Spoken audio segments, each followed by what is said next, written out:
Assalamu alaikum, Bismillahir Rahmanir Rahim. Welcome to this session of 23 Objections Series. Dear viewers, today we'll be discussing the objection which has been raised against Ustaz Javed Ahmad Ghamidi regarding the arrival of Imam Mahdi. It is said and claimed that narratives of the Prophet, which amount to as far as 500 variants, reported by 23 Sahaba or 23 companions, state the arrival of Imam Mahdi and that he would be the savior of the world. He will come near the end of times and end oppression in this world. And in order to summarize this whole concept, I would narrate before you a statement or a paragraph, in fact, from the Encyclopedia of Islam, which sums up this concept of Mahdi. Let me read out what it says.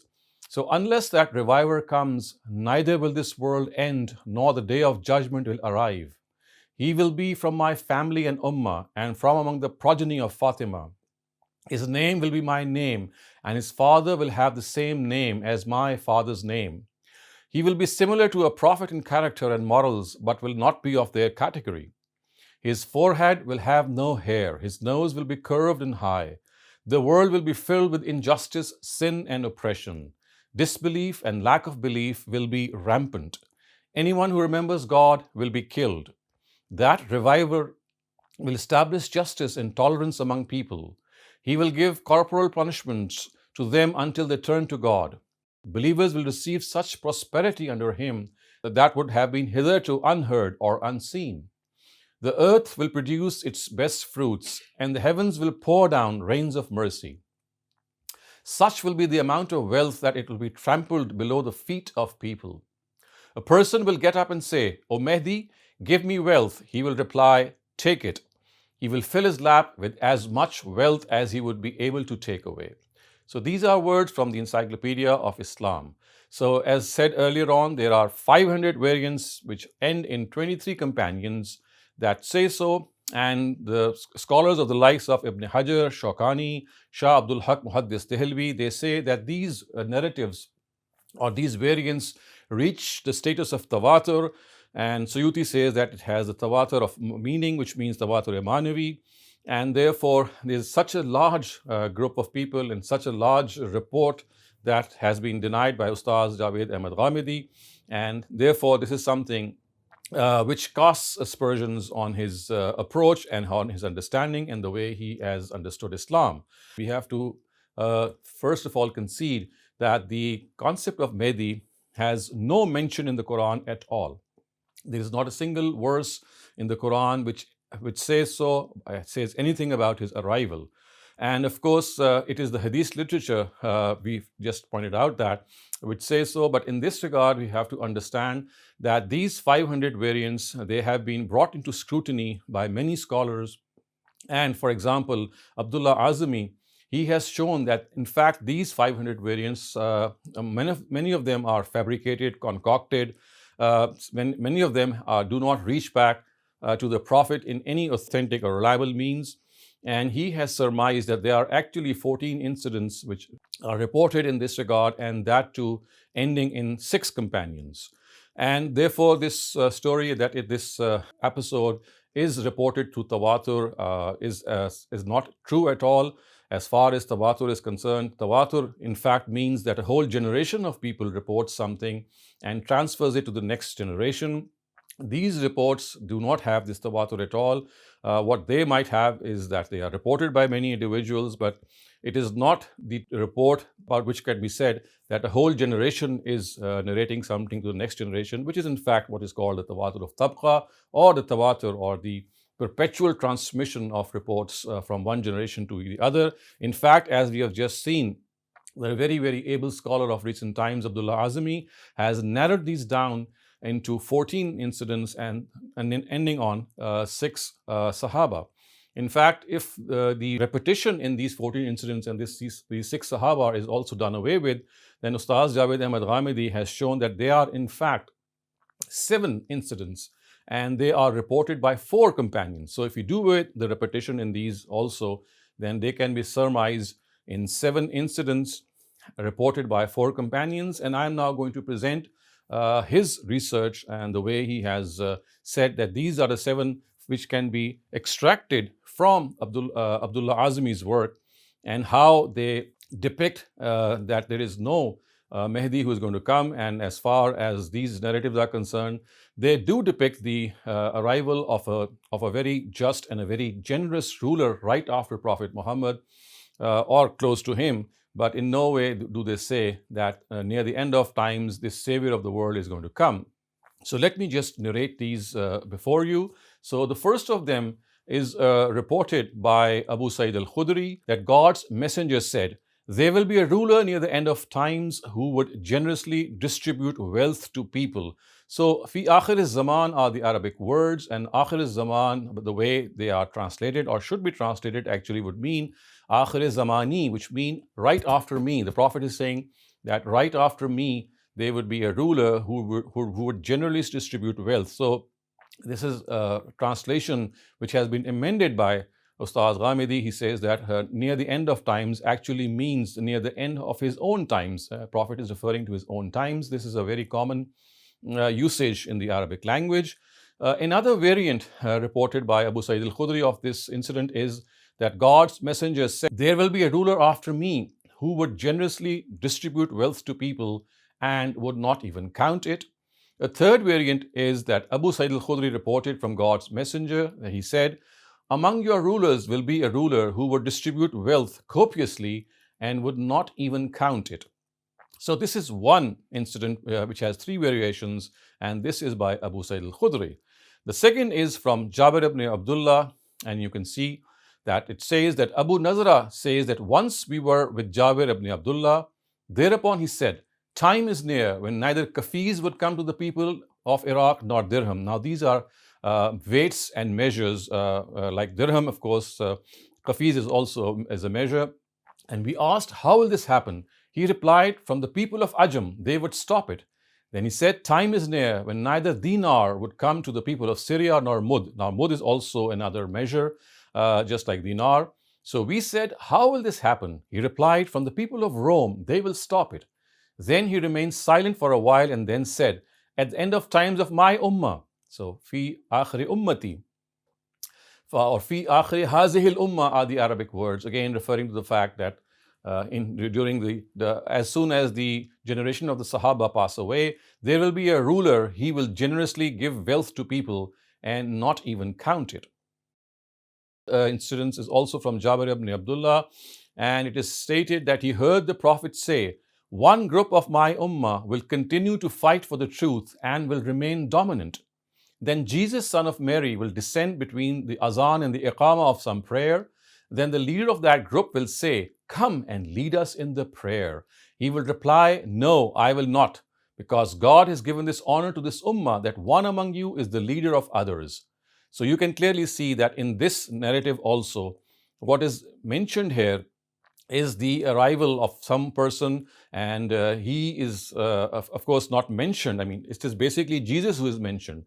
And it is said that he will land between the azan and iqama, and the leader of that group would say that, "Come and lead us in the prayer," and he will reply that, "I will not, because God has given this honor to this ummah," which again tells us that there is no mention of Mahdi here, and therefore this narrative also is something which cannot be in any way adduced in favor of the arrival of Imam Mahdi.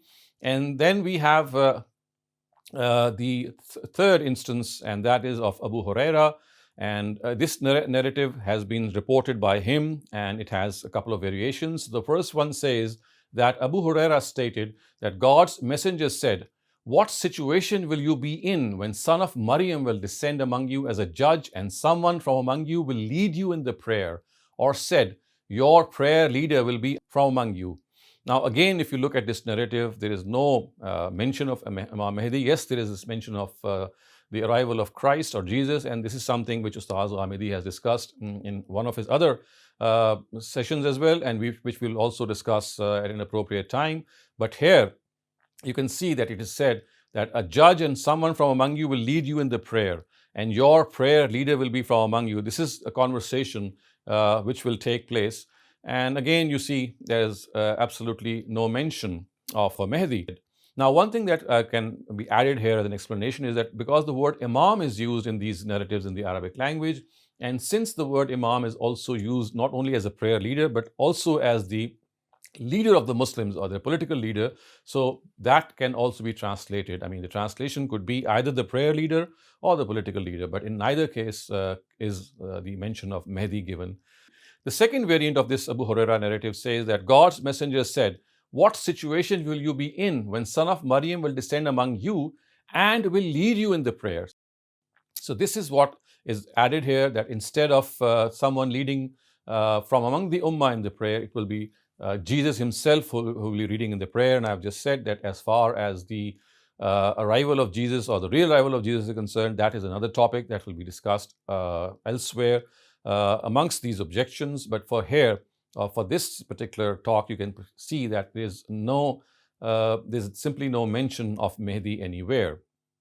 The fifth incident in this regard is reported by Abdullah ibn Masud, and he stated that God's messenger said, "This world will not end until God will send forth a person from my family who will be my namesake and whose father will be the namesake of my father." Now, this is, as you can see, reported in a hadith book. The reference is given, but again, there's nothing else reported except the fact that this world will not end, that when God, he sends forth a person who has the name of the Prophet's name and whose father's name is his father's name. So in fact, he would be called Muhammad bin Abdullah. So that is all that is said. Again, we find that there is no mention of Imam Mahdi. The second of these variants from Abdullah ibn Masud is that God's messenger said, "The hour of judgment will not arrive until a person from my family, who will be my namesake, will become a ruler and will fill the world with justice the way it was earlier filled with oppression and injustice." So again, this is another variant, but again, we'll find that it's the arrival that is being predicted of a just ruler that would fill the world with justice and fairness the way it was filled with oppression and injustice earlier on. The third variant of this is God's messenger said, "Times and the days of this world will not end until a person from my family rules the Arabs who will be my namesake." Again, here we find that the person who is going to rule is from the family of the Prophet, and he will have the same name as the Prophet. And again, we find simply the mention or the arrival of a ruler. Now, the sixth incident again is reported by Abu Sa'id al-Khudri. It has some variants. The first of them is that Abu Sa'id al-Khudri reported from God's messenger that he said that the hour will not arrive until a person from my family who has a broad forehead and a high nose will become the ruler and will fill the world with justice and fairness the way it was filled with oppression and injustice. He will remain for 7 years. So a note of caution here also, you'll find the word al-ard being used, which is translated as the word world. Again, it can easily be translated as the land of Arabia, because when it is used in such context, the word al-ard refers to the place where it is being said. So basically, it is said that he will be from Arabia and he will remain for just 7 years. Second variant of this incident is reported by Abu Sa'id al-Khudri again. It is said that this land will be filled with oppression. Then a person from my family will come forth and rule for 7 or 9 years. Again, you can see that this time the years have increased to 9, but it is essentially similar to what has been reported earlier on. Now, the seventh incident is also reported by Abu Sa'id al-Khudri. So he says that near the end period of my ummah, Al-Mahdi will arrive. Now, this is the first instance in which the word Al-Mahdi is used. And as we can see that it is used by Al-Hakim, who is the author of Al-Mustadrak. He lived in the 4th century, and it is for the first time in the 4th century that the way these narratives have reported the arrival of a savior, that this name has come for the first time in the 4th century. So it is said that in his times, God will send down abundant rain and the earth will sprout a lot of vegetation. He will give wealth to people with justice. In his times, livestock would be in abundance and the ummah would be bestowed with greatness. He will remain for 7 or 8 years. Now, this is from Mustadrak, as I said, of Al-Hakim, who lived in the 4th century. And for the first time, this word is used. But again, we have to use this word and understand this word that it has not been used as a term. Remember, the Prophet himself has referred to his rightly guided caliphate as al-Mahdiyin, Khulafa Rashidin al-Mahdiyin, which means the rightly guided caliphate who were guided properly. So al-Mahdi here is just a incidence in which, or a word which means someone who is rightly guided, and there's no reason to connote it or to understand it in its conventional meaning. So, alaykum bi sunnati wa sunnati khulafai rashidin al-mahdiyin is a very very common expression which the Prophet has used. So, al-mahdiyin, it only means people who are guided. So, the word al-mahdi here is used in the form of guidance. So, all in all, we can see that word is also considered, it is something which appeared not in the earliest of books. So we do not find the mention of Al-Mahdi, as I earlier on said, not only in the Quran, but the three premier books of Hadith, which are Muwatta, Al-Bukhari and Muslim, the three of them do not mention the word Mahdi or present him as the savior of the world as is generally understood. Now, if you'd like to find the word, how it got into a Hadith books, you can clearly see that there is a narrative which is found, which has been cited actually by Ibn Qayyim, who lived in the 7th century, and he said that if you look at the words that قال Rasulullah sallallahu alaihi wasallam yanzilu Isa ibn Maryam fayaqul amiruhumul Mahdi ta'al salli bina. So Jesus, son of Mary, would descend and he would say, that leader who is Mahdi, who would say, ta'al salli bina, come and lead us in the prayer. Fayaqul, he would say, La, inna ba'dahum amiru ba'd, because some of them are the leaders of the others. Takrimatullahi li hazihi al-ummah, because God wants to honor this ummah. Now, this is a place where you can see in the 7th century how Ibn Qayyim has inserted the word al-Mahdi or has referenced the word al-Mahdi. You will see that exactly the same narrative found in Jami' al-Sahih of Imam Muslim without the word al-Mahdi. So he never adopted the word al-Mahdi. The words are the same. If you look at the narrative, you compare them, you can clearly see فَيَقُولُ أَمِيرُهُمْ, and in that place it was فَيَقُولُ أَمِيرُهُمُ الْمَهْدِي. But Imam Muslim has not taken the word al-Mahdi. He has said فَيَقُولُ أَمِيرُهُمْ تَعَالْ صَلِّ لَنَا فَيَقُولُ لَا. So basically, you can also see that as far as this narrative is concerned, if there is this mention of Imam Mahdi or the word Mahdi, it is a much later addition. So to sum up everything, we can see and understand that as far as the Quran is concerned, it is absolutely alien to this concept of Imam Mahdi. And as far as the three premier books of Hadith are concerned, Muwatta, Bukhari and Muslim, they do not mention the arrival of any such person. It is in the Mustadrak of Al-Hakim that he makes his appearance for the first time. And even if that is accepted, the way he has been depicted in the Mustadrak of Al-Hakim, it is not that the concept of Imam Mahdi, the way it is envisaged as a savior of the whole ummah, and he will end oppression in the last days, and a worldwide Muslim rule would be established, that is cannot even be derived from those narratives. But primarily, if we focus ourselves on the first primary three books, the three primary books of Hadith, which are Muwatta, Bukhari and Muslim, we'll find that all that they do is that they depict the arrival of a generous and a just ruler right after the Prophet himself, or near the end of the times of his Sahaba, which is like the first generation of the Sahaba.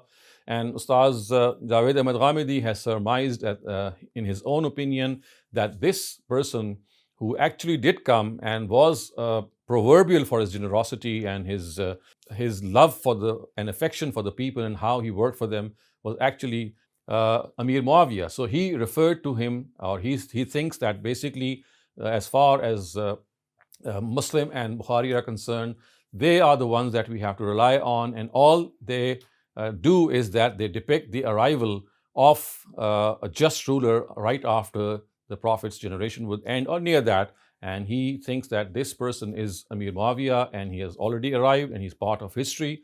So it is absolutely baseless to assume that there would be a savior who would come near the end of times. There is no such thing mentioned in authentic narratives of the Prophet, and we've already seen that the Quran is also absolutely devoid of his mention.